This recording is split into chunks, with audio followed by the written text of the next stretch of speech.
Okay, when last we talked, we were talking about discounts on bonds payable. Now we're going to take a look at the opposite situation. So when bonds are sold for more than their face value, the difference between the amount received and the face value is called a bond premium. So this would be a circumstance where the stated interest on the bond is higher than the market rate. So if something is worth more than the market, you get to charge a premium. I remember back when the first Toyota Priuses came out, they were going for a premium of up to $5,000 over the sticker price because there just weren't enough to go around. So where bond discounts increased the interest rate, bond premiums reduce the interest rate. So they go in the opposite direction. For example, assume Mason Company issued its 9% bonds at 105, receiving $105,000 cash on the issue date. Notice, selling at 105 is 5% over the face value. The discount was sold at 95. The company is still required to repay only the face value of $100,000 of the bonds at maturity date. So the $5,000 difference between the amount received and the amount repaid, the premium, goes to reduce interest expense.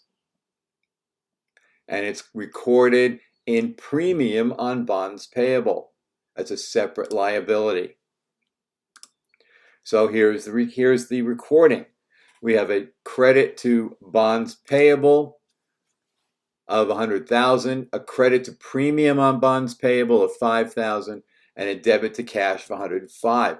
Note, we're amortizing that same $5,000 over the 5 years of the bond, but instead of $1,000 of additional interest, it's now, because it's a premium, it's $1,000 of reduced interest expense. So we're debiting interest expense for 8.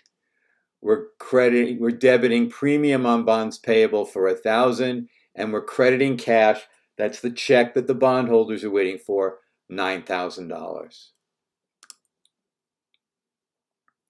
Companies may redeem bonds with a call provision.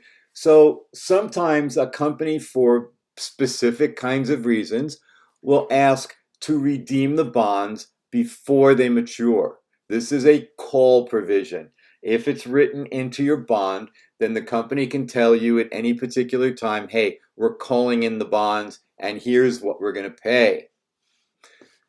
If a company calls bonds prior to maturity, it must pay the bondholders the call price, and that will be stated with the bond. So suppose Mason Company's bond certificate allows it to call the bonds at 103. That means that they're going to pay 103% back to the bondholders. To redeem the bonds on January 1st, year 4, meaning that we have already made 3 payments, if we're assuming a discount, the discount took the bonds, you paid $195,000, that's what the bondholders paid. So the carrying value in year 1 is 94, the carrying value in year 2 is 93, the carrying value in year 4 is 98. I'm sorry, it goes up, not down. So it's 95 to 96, 97, 98. So after 3 years, the carrying value of the bond is $98,000. There's still $2,000 remaining in the discount account. So to redeem the bonds on January 1st, Mason must pay the bondholders $103,000. 103% times the $100,000 of face value. Because the book value of the bond liability is $98,000, Mason recognizes a $5,000 loss. $103,000 redemption minus the $98,000 book value. So here's the way it's recorded. Debit to loss on bond redemption, $5,000. Debit to bonds payable, $100,000. Remember, that's the face value. There's a credit to discount on bonds payable, the contra liability for $2,000. That's what's left in the discount that was not recognized yet as additional interest, and a credit to cash for $103.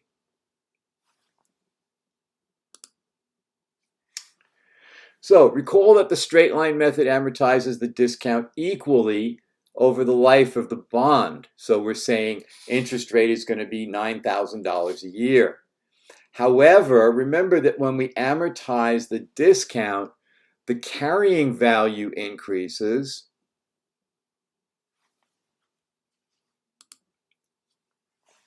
So the straight line recognition pattern is irrational because the amount of interest expense recognized should increase as the carrying value of the bond liability increases.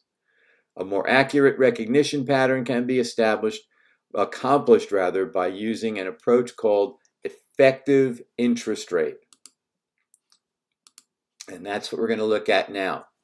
The effective interest rate is determined by the price that the buyer of a bond is willing to pay on the issue date. So in Mason's case, they paid $95,000 for bonds with a face value of $100,000 and a 9% stated rate of interest and a 5-year term.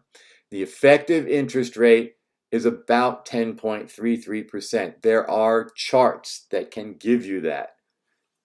You're not going to be asked to calculate this. Because the effective interest rate is based on the market price of the bonds on the date of issue, it's also sometimes called the market rate of interest. Interest recognition on the effective interest rate is as follows. Determine the cash payment for interest by multiplying the stated rate, that's the rate on the bond, times the face value. Determine the amount of interest expense by multiplying the effective rate of interest times the carrying value of the bond liability. And number 3, determine the amount of the amortization of the bond discount by subtracting the cash payment from the interest expense. And on number 4, update the carrying value of the liability by adding the amount of the discount amortization to the carrying value at the beginning of the accounting period. So here's a chart. A, cash payment, that's the interest, 9% times $100,000. Interest expense, effective interest rate times the carrying value. So that means the effective interest rate being 10.33 times the carrying value, 95,000 in year 1. So the interest expense is 98.14. The premium amortization is interest expense, that's the 98.14, minus the cash payment. So 98.14 minus the payment of 9,000 gives us a premium amortization of 814. And then the carrying value is 95,000 plus the premium amortization. Notice that amortization is going up because the interest expense is going up because the carrying value goes up. On December 31st, year 1, cash of $9,000 is paid for interest. Interest expense of $98.14 is recognized, and $814 is added to the carrying value of the bond liability. Remember that the difference between the interest that's recorded and the cash that's paid to bondholders. That's what we're talking about here.